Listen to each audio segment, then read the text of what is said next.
Did you know that learning to say no and rejecting your ex can help you win them back?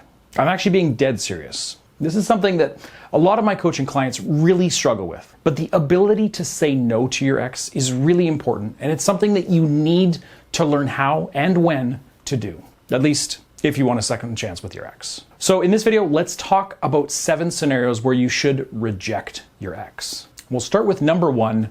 Say no if your ex tries to bait you into a fight. Now, this isn't that common, but it is one of the most important times that you should say no to your ex, or at least, shut down the discussion before it spirals into an argument. Basically, anytime your ex tries to stir up any kind of drama, you need to recognize what's going on, take the high road, and politely back out of the conversation before things get heated. You might not think that this will apply to your ex because, they're not that type of person. But as I've seen, working with tens of thousands of people in the midst of a breakup, heartache can make, otherwise rational and level-headed people really do crazy things. So your ex may try to bait you into an argument because, if you get mad at them, then they'll have a reason to justify hurting you by breaking up. They may just be feeling angry that the relationship had to end and try to take it out on you. They might even just, try to get revenge because they're bitter after learning you're dating again.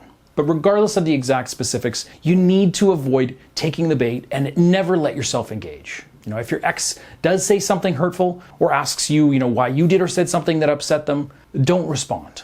Or, if necessary, find a diplomatic way to shut down the conversation before it spirals out of control or turns into a real argument. Because, if you let your ex drag you into fights, it's really only going to help them further justify the breakup in their own mind, and it's going to associate the thought of you with drama and negativity.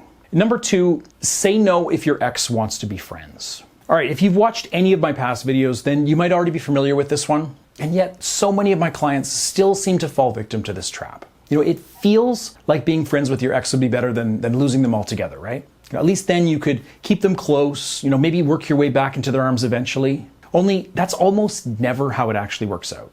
Instead, you end up in a platonic relationship with your ex, which just, helps them wean themselves off you and even keep you around as a backup plan for your ex. Now, I've made an entire video on this topic in the past, which I will link to in the pop-up here and in the description below if you do want to learn more about, why this is such a bad idea. But for now, just say no to being friends with your ex. If they outright ask you to stay friends, either during the initial breakup or really at any point thereafter, then respond with something like, as much as I'd like to, I don't think being friends is a good idea for now while I'm so focused on moving on. And on to number 3, say no if your ex wants to sleep with you. So in most situations, you don't want to sleep with your ex until they commit to getting back together and being in a real relationship again. You should normally deprive them of any physical intimacy, especially sex, until you get what you're after, which presumably is a second chance at an actual committed relationship. Now, there is one exception to this, which I'll get to shortly, but for the most part, or if in doubt about whether it's a good idea,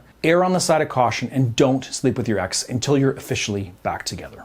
Now, for the ladies watching this, there is really no situation where it's ever going to be a good idea to have sex with your ex-boyfriend, at least assuming that you want him back. It's definitely not true, that guys only want to get in your pants, but it is true to some extent that sex tends to be less of an emotional bonding experience for men than women. Now, it's not black and white, but it does tend to generally at least be mostly true. And for that reason, there's no real reason to sleep with your ex, and it's only going to give him, the benefits of being in a relationship with you without the commitment. And for the guys watching, well, I typically only recommend sleeping with your ex-girlfriend if you're very close to sealing the deal and actually getting her to take you back. So in other words, if your ex is being super flirty, showing plenty of signs that she's, strongly considering asking you to get back together, and you've already spent lots of positive quality time together and actually rebuilt the attraction and intimacy, that's really the only time where you stand to benefit from sleeping with your ex. As I said, women do tend to view sex as more of an emotional bonding experience than men do. So in those situations, the intimacy of sex can seal the deal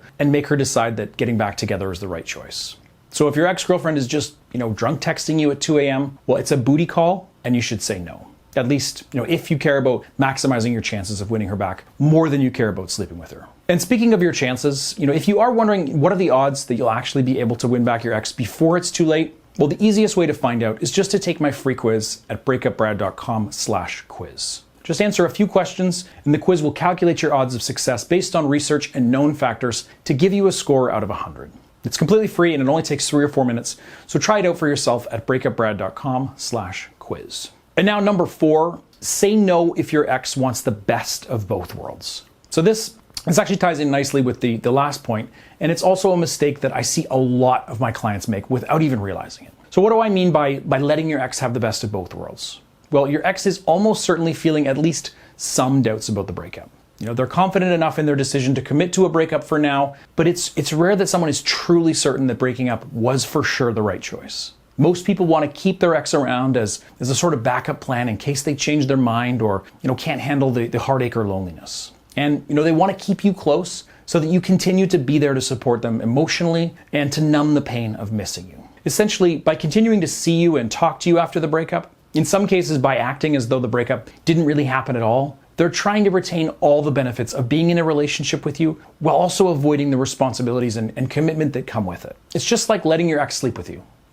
They want to see what the single life is like, maybe date around a bit, not feel obligated to check in with you or spend time with you when it's not convenient for them, all while keeping you at arm's length, stringing you along until they're fully over you or until they find somebody new. So you can't allow your ex to enjoy this privileged position by continuing to act as though you're still together, but not officially. You can't let your ex think that they can pick up the phone and talk to you or meet up with you anytime they miss you or they're bored. They need to understand that by breaking up with you, they're going to lose you and all the great things that you brought to their life. You can't let them have the best of both worlds and just string you along as a backup plan or a crutch to help them adjust to life without you. Then number 5, sometimes say no when your ex wants to hang out. So similar to what we just talked about, your ex may very well want to see you and be around you without having to commit to a relationship or do any of the other things that come along with being a couple. And similarly, they may feel entitled to hang out with you whenever they feel like it. Or they may expect you to just drop everything whenever they call and try to make plans with you. Now, assuming you've already completed some kind of period of no contact, then you actually do want the opportunity to see your ex in person, obviously. You want to flirt, build organic traction and sexual tension, and so on. But you also can't just be willing to always reschedule your plans or drop everything and do whatever your ex asks whenever it's convenient for them. Remember, you have your own interesting, busy, successful life. You have work, school, friends, hobbies, family. Sure, you want to see your ex, but not always on their terms. So if your ex proposes doing something that does conflict with your schedule, or if you've already agreed to 2 or 3 things that they've suggested in the recent past, consider saying no the next time they ask you to meet up. Propose an alternate time, or just say you're busy and we'll have to catch up another time soon. And really, this is all about building a sense of urgency and the fear of loss for your ex, and making it clear that you're an interesting, desirable person that's got lots going on outside of your relationship and outside of your ex. Now, could this be considered, playing mind games? Well, sure, it could be, but it works. I've seen it work over and over again, in fact, with countless coaching clients over the years. And speaking of which, if you'd like to work with me one-on-one, explain the situation that you're facing with your ex, get my opinion and my ongoing guidance to ensure that you get a second chance with them, well, you can learn all about my personal coaching program at breakupbrad.com/coaching after the video. It's extremely affordable, and if you sign up today, we can begin working together immediately to make sure you get your ex back before it's too late. For now, on to number 6, say no if your ex tries to play games. All right, now I know what you're thinking. Brad, you just admitted that I should play some mind games on my ex to get them back. And that is true, I did just suggest that. But at the same time, you shouldn't allow your ex to play games with you. Don't get played, essentially. Now this could really manifest in a lot of ways, but commonly your ex may try to play the victim card, bait you into an argument, or try to make you jealous. They could give you the hot and cold treatment for extended periods of time, obviously trying to string you along. They might try to manipulate you into doing something, contact your friends or family, spread rumors, maybe show up unexpectedly. But whatever the case, do your very best to spot these kinds of mind games for what they are, and don't give your ex what they're after. Don't play ball. Take the high road, ignore their messages, or diplomatically talk your way out of the situation so your ex doesn't get the satisfaction or the end result that they're looking for. And number 7, say no if your ex asks for a favor. Now this one might seem obvious to you, but unfortunately, or fortunately I guess, a lot of my clients are genuinely nice people who are normally happy to do a favor for anyone in their life, including their ex. And while it might be a really nice gesture, it can also make you look like a pushover. So of course, if you were still together with your ex, you'd likely say yes if they asked you to proofread their English paper or, drive them home from the bar.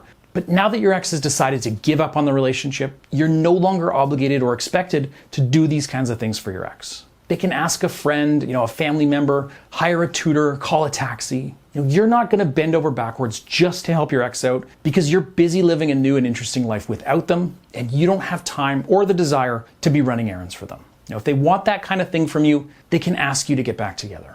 And hopefully, if you do everything we've talked about in this video, they will be asking you to come back to them sooner than later. Remember to take my free quiz at breakupbrad.com/quiz to find out where you stand right now and what your chances are. And if you ever need my personal advice or just want somebody to talk to or vent to, just go to breakupbrad.com/coaching and start working with me one-on-one today.